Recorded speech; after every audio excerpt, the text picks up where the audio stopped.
Hello guys and welcome back to our channel. तो यार आज मैं आपको जैसा कि मैंने प्रॉमिस किया था पिछले 2 वीडियो में आपको कि मैं अपने मेंस के नोट्स दिखाने वाला हूं। तो आज जो है ना वो मैं अपने मेंस के नोट्स लेके बैठा हूं। देखो GS1 GS3 हो गया, ये GS2 हो गया ये। तो मैं अपने मेंस के नोट्स आपको दिखाने वाला हूं कि आखिर मैंने अपने मेंस के नोट्स कैसे बनाए और मैंने जो भी सोर्स इसके लिए इस्तेमाल किए हैं वो सारी चीज़ें मैं आपको बताऊंगा। जो भी मैंने बुक्स इस्तेमाल किए, जैसे एक देखो यहाँ पर मैं बुक रख रखा हूँ, ये है विशाल पब्लिकेशन की, सिर्फ मेंस की आती है प्रीवियस ईयर क्वेश्चन। तो इसमें ना टॉपिक वाइज कंपाइल होते हैं। जैसे आप अगर ये बुक खोलोगे तो कुछ इस तरीके से होता है। जैसे देखो आप अगर ये सबसे पहले पॉलिटी देख रहे हो तो इसमें देखो सबसे पहला जो है वो सेपरेशन ऑफ पावर, ये तो टॉपिक वाइज होते हैं मेंस के नोट। जैसे ये कॉन्स्टिट्यूशनल अमेंडमेंट्स है, अभी तक जितने भी क्वेश्चन आए वो सारे की इसमें हैं। तो मतलब जो भी आपके सिलेबस के पॉइंट है ना, रिप्रेजेंटेशन ऑफ पीपल एक्ट हो गया, या स्टेट्स ऑटोनॉमी हो गया, या करप्शंस के ऊपर हो गया, या सिविल सर्विस इन इंडिया हो गया, मतलब जितने भी टॉपिक है उन सब पर ना अलग अलग मतलब टॉपिक में बिल्कुल बांट कर दे रखा होता है इस बुक में। तो इस बुक का इस्तेमाल मैंने कैसे किया ये भी मैं आपको बताऊंगा और मेंस के नोट्स चलो सबसे पहले दिखाता हूँ। तो देखो सबसे पहले अगर मैं दिखाऊँ आपको, तो अगर मैं जैसे ये जो हमारी कॉपी, ये GS3 की कॉपी है। तो पहले तो मैंने देखो यहाँ पर ना सबसे पहले क्या किया है, जो मेंस के सिलेबस है वो यहाँ पर सिलेबस मैंने रख लिया, और जो सिलेबस के बिल्कुल पॉइंट है ना वो सारे पॉइंट के मैंने एक एक करके नोट्स बनाए। तो देखो जैसे अगर मैं अपनी GS की कॉपी दिखाऊं तो सबसे पहले देखो स्टार्ट होती है हमारी कॉपी जो है वो इंडियन इकोनॉमी से। तो एक तरीके से हमने इंसाइट लिया, क्योंकि इकोनॉमी की कॉपी है GS3 में, इसमें मेन जो पार्ट है वो इकोनॉमी का है। तो हमने इकोनॉमी से शुरू किया है और हमने क्या किया कि जो प्रीवियस ईयर में क्वेश्चन पूछे गए थे ना उसमें से हमने पहले तो ये पता किया कि आखिर क्वेश्चन पूछे कैसे जाते हैं, और जो भी मेंस के रिलेवेंट हो सकते हैं वो सारी चीज़ें हमने बनाई। जैसे आप देख सकते हो सबसे पहले ये पहले इकोनॉमिक सिस्टम है कि इंडियन इकोनॉमी का इंसाइट थोड़ा सा हमने लिखा, फिर टाइप्स ऑफ इकोनॉमिक सिस्टम लिखा, फिर हमने नेहरूअन इकोनॉमिक्स लिखा, फिर गांधीयन इकोनॉमिक्स लिखा। ये आप जब भी कभी रमेश सिंह वगैरह पढ़ोगे ना, और या जो भी आप बुक पढ़ते हो इकोनॉमी की, तो सबसे पहली चीज़ यही होती है। तो ये तो एक इंसाइट हुआ, लेकिन अब टॉपिक वाइज अगर आप देखोगे ना, देखो प्रीवियस ईयर में ना 2-3 क्वेश्चन काफ़ी ज़्यादा पूछ रखे हैं। एक तो ये है कि Indian economy on the above of independence, मतलब जब इंडिपेंडेंस हुआ था तो उस समय इंडियन इकोनॉमी कैसी थी। तो देखो उसके सारे पॉइंट्स मैंने इस तरीके से बनाए, ये सारे आप पॉइंट यहाँ पर देख सकते हो। उसी तरीके से मैंने फीचर्स ऑफ इंडियन इकोनॉमी, कि अगर कोई सा भी क्वेश्चन आ जाए ना कि इंडियन इकोनॉमी के क्या क्या फीचर्स हैं मेन, तो उसके मैंने सारे ये पॉइंट बना रखे हैं ये वाले। तो अगर आप देखो उसके कुछ पॉजिटिव्स हो गए, उसके कुछ नेगेटिव हो गए, तो यहाँ पर देखो मैंने अब ये वाले जो है ना मैंने लिए हेल्प इस वाले बुक से, क्योंकि जो मेंस में पहले वो पूछ रखा था मैंने उसी के तरीके से ये बनाए। जैसे देखो कई बार ये क्वेश्चन आया है कि हम न्यू इंडिया को बनाने के लिए क्या सॉल्यूशन दे सकते हैं, तो ये ना अलग अलग तरीके से वो क्वेश्चन पूछ सकते हैं। तो एक मैंने प्रॉपर बना लिया है कि अगर कोई सा भी क्वेश्चन आए कि हमें आगे फ्यूचरिस्टिक आइडिया लिखना है तो उसके अंदर मैं ये सारे पॉइंट यूज कर सकूँ। ये तो एक जगह ये सारे नोट्स देखो बन गए, और मैंने फिर चैलेंजेस लिखे हैं, और मैंने जो गवर्नमेंट के मेजर हैं बड़े बड़े जो आज तक मेजर लिए गए हैं ना इकोनॉमी को अच्छे बनाने के लिए, वो सारी चीज़ें लिखी हैं। तो ये तो बिल्कुल शुरुआत थी इकोनॉमी की। अब आप देखोगे ना मेरे नोट्स जो हैं वो बिल्कुल इकोनॉमी में जो वहाँ पर सिलेबस के पॉइंट है ना, सबसे पहले देखो पॉइंट आपको मिलेगा इकोनॉमिक प्लानिंग। तो सबसे पहले उसका मैंने किया क्या है, देखो मैं अपनी बात बता दूं, जो भी सिलेबस के पॉइंट हैं उसको मैंने एक तरीके से सबसे पहले मैं गूगल पर गया, और गूगल पर उस सिलेबस के पॉइंट के बाद मैंने यूपीएससी लिख दिया। जैसे इकोनॉमिक प्लानिंग है तो मैंने इकोनॉमिक प्लानिंग यूपीएससी करके सर्च किया, और जो भी ऊपर की 3-4-5 वेबसाइट आ रही थी ना, मैंने उन सभी से कुछ मिक्स किया, और उसके बाद मैंने देखा कि प्रीवियस ईयर में क्या क्या पूछा है। तो जो प्रीवियस ईयर में पूछा है वो सारी चीज़ें भी मैंने मिक्स की है। तो टॉपिक वाइज मैंने हर एक टॉपिक के सिर्फ 2 पेज के अंदर या 1 पेज के अंदर मैंने ख़त्म किया है। और देखो मैंने राइट लेफ्ट साइड में पेजेस खाली छोड़े, किस लिए छोड़े, क्योंकि अगर मुझे न्यूज़पेपर पढ़ते टाइम या अगर मुझे आगे पढ़ते टाइम कोई भी डेटा मिलता है इससे रिलेटेड, तो मैं इस तरफ इसको ऐड कर लूँ। तो जैसे आप देख सकते हो इकोनॉमिक प्लानिंग का हिस्टोरिकल इवोल्यूशन हो गया, या फिर सिग्निफिकेंट ऑफ प्लानिंग का सिग्निफिकेंस क्या है, मतलब क्यों इंपॉर्टेंट है प्लानिंग, या उसके ऑब्जेक्टिव क्या हो सकते हैं, उसकी नीड क्या है, उसके इशू क्या है, मतलब क्या क्या इशू हो सकते हैं उसके। तो ये सारी चीज़ें। अब देखो अगला जो टॉपिक आप देखोगे प्लानिंग कमीशन का, तो जो भी प्रीवियस ईयर में पूछा है ना, जैसे देखो ये पूछा था कि इसका फेलियर क्या था, क्या इशू थे इसके अंदर, या इसके मेंबर्स कैसे होते हैं, इसके अचीवमेंट क्या क्या है आज तक प्लानिंग कमीशन के, ये वाली चीज़ें प्रीवियस ईयर में आ रखी हैं। और एक और अगला जो है इसका नीति आयोग हो गया, क्योंकि प्लानिंग कमीशन से रिलेटेड है। तो आखिर सबसे पहले नीति आयोग बनाया क्यों गया, रीजन फॉर क्रिएशन हो गया, ऑब्जेक्टिव क्या हो गया, इसका कंपोजिशन क्या है, ये इसके क्या क्या अचीवमेंट है अभी तक के, इसके क्या क्या इशू एंड चैलेंजेस है, क्या क्या सजेशंस है। तो ये सारी चीज़ें देखो मेरी 1 पेजर नोट्स में ही है, मतलब 1 पेज 2 पेज में मैंने खत्म कर दिया है। फिर जो अगला टॉपिक आता है देखो मोबिलाइजेशन ऑफ रिसोर्सेज, कि क्या क्या नीड है, क्या क्या मतलब उसकी ज़रूरत है, क्या उसके इशू हैं, गवर्नमेंट ने क्या स्टेप लिए हैं, इस तरीके से।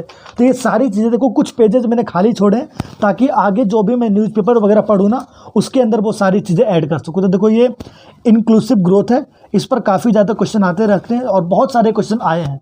तो मैंने क्या किया था, प्रीवियस ईयर ही देखा था मैंने पहले। तो देखो फीचर्स हो गया उसका, आखिर नीड क्या है हमें, रीज़न क्यों है, मतलब इंडिया जो है वो इनइक्वालिटी में रीज़न उसका क्यों है, या फिर हम इंक्लूसिव ग्रोथ को कैसे मेजर करते हैं, उसके क्या क्या डायमेंशन हो सकते हैं, क्या क्या एलिमेंट्स हो सकते हैं, ये सब क्या क्या अप्रोच हो सकते हैं हमें इंक्लूसिव ग्रोथ के, और क्या क्या मेजर अभी तक लिए गए हैं, नीति आयोग की क्या स्ट्रेटजी रही थी एजेंडा 75 में। तो मैंने देखो इंक्लूसिव जो ग्रोथ है उसको मैंने सिर्फ 2 पेज में यहाँ पर कंप्लीट कर दिया, और कुछ ब्लैंक पेज भी छोड़े मैंने लेफ्ट साइड में, ताकि बाद में अगर मुझे कुछ ऐड करना हो ना तो मुझे अलग से इसमें मतलब काटना पीटना ना पड़े या कुछ ऐड ना करना पड़े। अब देखो इसी तरीके से मैंने सारी चीज़ें लिखी हैं, कुछ पेज छोड़ के। देखो जैसे सिलेबस का ये पॉइंट है, e technology in the aid of farmers, तो ये सारे मैंने चीज़ें यहाँ पर लिख रखे। फिर एक पेज छोड़ा इसका, फिर फार्म सब्सिडी का हो गया, एग्रीकल्चर वाला हो गया। फिर आप जानते हो एग्रीकल्चर में सब्सिडी होती है, पीडीएस होता है, ये सारी चीज़ें। उसके बाद फिर फूड सिक्योरिटी आता है, उसके बाद फिर बफर स्टॉक आता है, ये वाला आप देख सकते हो। फिर फूड प्रोसेसिंग इंडस्ट्री आती है ये, फिर लैंड रिफॉर्म आता है। तो मैंने एक काम किया, मतलब हर एक टॉपिक के ना मैंने अलग अलग नोट्स बनाए इकोनॉमी के। अब ये तो देखो इकोनॉमी का था। अब GS3 के अंदर ही ना आपको एक चीज़ मिलती है इंटरनल सिक्योरिटी, तो मैंने उसके भी नोट्स बना रखे हैं। तो देखो इसी कॉपी में ना मैंने डिवाइड कर रखे हैं। तो इसी कॉपी के अंदर GS3 वाली कॉपी के अंदर ही मैंने कुछ पेजेस छोड़ के, इतने सारे पेजेस छोड़ के मैंने नोट्स बनाना शुरू किया। और यार देखो सबसे जो पहला टॉपिक है इंटरनल सिक्योरिटी का, वो है लिंकेज बिटवीन डेवलपमेंट एंड। इस टॉपिक के सारी चीज़ें हैं, मतलब इसके कुछ डेटा एंड फैक्ट्स हो गए, कुछ ऑरिजिन हो गया, इसका करंट स्टेज क्या है, अभी कहाँ कहाँ पर दिक्कत है। तो ये सारे देखो गवर्नमेंट का क्या क्या अप्रोच हो सकते हैं, क्या क्या मेजर हो सकते हैं, कि रीजन क्या है। तो मतलब हमने किया क्या है, सिलेबस के जो भी पॉइंट है, अब देखो सिलेबस का दूसरा पॉइंट है। आप सिलेबस अगर मेंस का देखे होगे तो देखो सेकंड पॉइंट यही है, role of external state and national actor in creating challenges to internal security. तो उसके मैंने पॉइंट लिखे कि स्टेट एक्टर के क्या क्या इन्फ्लुएंस है और नॉन स्टेट एक्टर के क्या क्या इन्फ्लुएंस है। अब ये मैंने क्यों लिखा है, क्योंकि एग्जैक्ट सेम क्वेश्चन जो है ना वो प्रीवियस ईयर में पूछ रखा है। तो मैंने हर एक कंट्री का कि स्टेट एक्टर कौन सा है, नॉन स्टेट एक्टर कौन सा है, फिर क्या क्या इसके सजेशन हो सकते हैं, तो सारी चीज़ें देखो मैंने ऐड की है। तो एक पेज में फिर देखो इंटरनल सिक्योरिटी का कम्युनिकेशन नेटवर्क का क्या चैलेंज हो सकता है, फिर रोल ऑफ मीडिया क्या है, बिल्कुल सिलेबस के पॉइंट हैं एक एक करके। इसी तरीके से मैंने साइबर सिक्योरिटी के बनाए हैं, और इसी तरीके से मनी लॉन्ड्रिंग हो गया ये। तो जितने भी टॉपिक हो सकते हैं ना, फिर देखो बॉर्डर एरिया के मैनेजमेंट से रिलेटेड हो गया, फिर ऑर्गेनाइज्ड क्राइम हो गया, टेररिज्म हो गया। तो मैंने किया क्या है, जो भी टॉपिक है उसको मैंने नेट पे लिखा, प्रीवियस ईयर की बुक खोला, जो ये वाली बुक है ना इसके अंदर मैंने प्रीवियस ईयर की बुक खोल कर रखा था। और किया क्या, मैंने हर टॉपिक के मैंने देखे, जैसे ये वाला आपको दिखा रहा हूँ मैं, हर एक टॉपिक में आखिर CBSE ये हर एक टॉपिक में ना UPSC ने पूछा क्या है, मैंने ये देखा, उसके बाद मैंने उसके नोट्स तैयार किए हैं। तो ये तो देखो GS3 का हो गया था। आपको भी ना इसी तरीके से अपने नोट्स बनाने चाहिए। अब अगर मैं आपको ना GS2 का दिखाऊं, तो वो भी अगर मैं दिखाऊं, देखो ये GS2 की कॉपी है, ये अगर मैं दिखाऊं तो देखो सबसे पहले मैंने 2-3 पेज छोड़े हैं। अब मैंने जो स्टार्ट किया है ना, प्रीवियस ईयर को देखते हुए स्टार्ट किया, तो सबसे पहले जो आप देखोगे टॉपिक में सबसे ज़्यादा जो क्वेश्चन आते हैं वो आते हैं फेडरलिज्म से, जिसको हम कहते हैं सेंटर स्टेट रिलेशनशिप। अब उसके अंदर देखो सारी चीज़ मैंने कवर की है, इंडियन पर्सपेक्टिव क्या है, ये यूनिटरी फीचर इंडियन के अंदर क्या है, ये काफ़ी बार पूछा गया है UPSC के अंदर। उसी तरीके से मतलब क्या क्या फीचर हैं जो इंडिया को फेडरल बनाते हैं, क्या क्या इशू है उसके अंदर, तो ये सारी चीज़ें देखो। फिर सेंटर स्टेट रिलेशनशिप है, लेजिस्लेटिव रिलेशन हो गया, एडमिनिस्ट्रेटिव हो गया, फाइनेंशियल हो गया, सुप्रीम कोर्ट का देखो उसमें जजमेंट क्या क्या है, और कोई अगर कमीशन उस पर बैठी है तो वो सारी चीज़ें मैंने इसमें ऐड करी है। ये करंट नीड क्या क्या हो सकती है, मतलब सेंटर स्टेट रिलेशन का, कोऑपरेटिव फेडरलिज्म के बारे में हो गया, कॉम्पिटिटिव फेडरलिज्म के बारे में हो गया। तो सारी चीज़ें ना मैंने कवर करने की कोशिश करी है। फिर पंचायती राज इंस्टीट्यूशन में ना, जब भी आप पंचायती राज के नोट्स बनाओ ना, तो देखो 3 चीज़ें काफ़ी इंपॉर्टेंट होती है, और UPSC में ना यही चीज़ें बार बार आई हैं। एक होता है फंड के अंदर इशू क्या है, और एक होता है फंक्शन के अंदर इशू क्या है इसका, और एक फंक्शन एरेज के अंदर इशू क्या है। तो ये देखो तीनों चीज़ें मैंने कवर की है बिल्कुल पॉइंट वाइज 2 पेज के अंदर ही। फिर इसके सजेशन क्या हो सकते हैं वो सारी चीज़ें एक जगह ही। फिर देखो सेपरेशन ऑफ पावर हो गया, फिर इसके भी 2 पेज में खत्म हो जाते हैं नोट्स। फिर रिप्रेजेंटेशन ऑफ पीपल एक्ट बहुत बार आ चुका है, तो देखो RPA 1951। फिर इस एक्ट का सिग्निफिकेंट क्या है, इस एक्ट का चैलेंज क्या है, क्या क्या सजेशन हो सकते हैं। फिर ये वाले क्वेश्चन देखो बहुत आया है कि आखिर डिसक्वालिफिकेशन का क्राइटेरिया क्या है। और एक और क्वेश्चन UPSC में बहुत बार आया है कि आखिर जो डिसक्वालिफिकेशन है ना उसके अगेंस्ट जो है रेमेडीज़ क्या क्या हम कर सकते हैं। तो ये सारी चीज़ें तो देखो मैंने 2 पेज के अंदर ये खत्म कर दिया। फिर प्रेशर ग्रुप, ये फिर फॉर्मल ग्रुप जो है इनफॉर्मल ऑर्गेनाइजेशन हो गया, ये NGO के बारे में हो गया, ये आप पढ़ते हो ना NGO, उसके अंदर सिलेबस का एक पॉइंट है। सेल्फ हेल्प ग्रुप हो गया।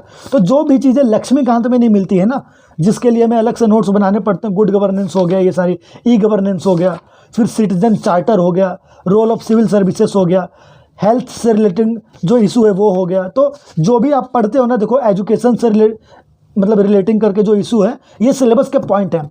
तो सिलेबस मैंने पहले देखो सिलेबस मैंने यहाँ लगा रखा है, तो हर सिलेबस के पॉइंट को सर्च करके UPSC के प्रीवियस ईयर को देखकर मैंने नोट्स बनाए हैं। अब मैं बात करता हूँ सोर्स की। तो देखो जो मैंने सोर्स यूज़ किया है ना, वो आप मार्केट में जाओगे ना तो एक तो आपको 2 बहुत बढ़िया सोर्स मिलेंगे। एक जो कोचिंग है वो ओनली IAS की जो है कोचिंग है, ओनली IAS में ना एक प्रहार नाम की सीरीज़ आती है मेंस की। उस प्रहार नाम की सीरीज़ का मैंने ना काफ़ी इस्तेमाल किया है। तो एक तो प्रहार सीरीज़ हो गया और एक इंटरनेट हो गया कि आप कुछ भी कीवर्ड आप सर्च कर रहे हो UPSC के सिलेबस से, तो डायरेक्ट आप जाओ इंटरनेट में, गूगल में, उसको सर्च कर दो लास्ट में UPSC लगा के, और जो भी ऊपर की 3-4 वेबसाइट आती है ना उससे आप अपने नोट्स तैयार कर दो 1-2 पेज के, ताकि ना बाद में इसको रिवाइज कर सको। और ये वाली बुक आप ज़रूर ले लेना, क्योंकि ये ना मेंस के टॉपिक वाइज इसके अंदर क्वेश्चन है, तो आपको सबसे पहले पता चलेगा कि आखिर UPSC जो है ना वो मेंस में पूछती क्या है। तो ये देखो हम मेरे मेंस के नोट्स थे, तो ये GS2 के थे, GS3 के मैंने दिखाए। उसी तरीके से ना GS1 के भी नोट्स मेरे पास हैं, लेकिन इसमें ना ज़्यादा काम जो आते हैं वो सोसाइटी के नोट्स के काम आते हैं। तो बिल्कुल सेम चीज़ मैंने करी है सोसाइटी में कि मैंने हर एक टॉपिक को मतलब नेट पे लिखा, और उसमें से जो भी चीज़ें रिलेवेंट हो सकती थी ना, जो UPSC के पेपर में आ चुके हैं, उससे रिलेटेड सारी चीज़ें मैंने 1 पेज 2 पेज में कंप्लीट कर दिया। तो आशा करता हूँ मैं ये आपको मेरे मेंस के नोट्स कैसे लगे होंगे कमेंट में ज़रूर बताना। और यार अगर किसी को ज़रूरत है मेंस के नोट्स की, अगर किसी को लगता हो कि शायद मैं हेल्प कर सकूँ, तो मैं इसके लिए अगर आप कमेंट करते हो तो मैं आगे एक टेलीग्राम चैनल बना दूंगा इसके लिए, और टेलीग्राम चैनल में अपने नोट्स में शेयर करते रहूँगा जो भी मैं बनाता हूँ। अब इसकी बाद की जो वीडियो होगी वो मैं एक बनाऊंगा अपनी बुक लिस्ट की, कि आखिर मैं कौन कौन सी बुक लिस्ट फॉलो करता हूँ UPSC के लिए। और एक जो वीडियो होगी वो BPSC के लिए होगी, जो PCS एग्जाम की तैयारी कर रहे होंगे ना, बिहार PCS की, उनके लिए होगी कि आखिर उनके नोट्स कैसे बनाने चाहिए। और स्पेशली क्योंकि ना मेरी जो बहन है वो तैयारी कर रही है PCS की, बिहार PCS की, तो मैं आखिर उसके नोट्स आपको दिखाऊँगा कि आखिर वो PCS के नोट्स किस तरीके से बनाइए और किस तरीके से बनाने चाहिए। तो मिलते हैं यार आपसे अगले वीडियो में, तब तक के लिए हमारे इस चैनल को सब्सक्राइब कर लें, and thank you so much.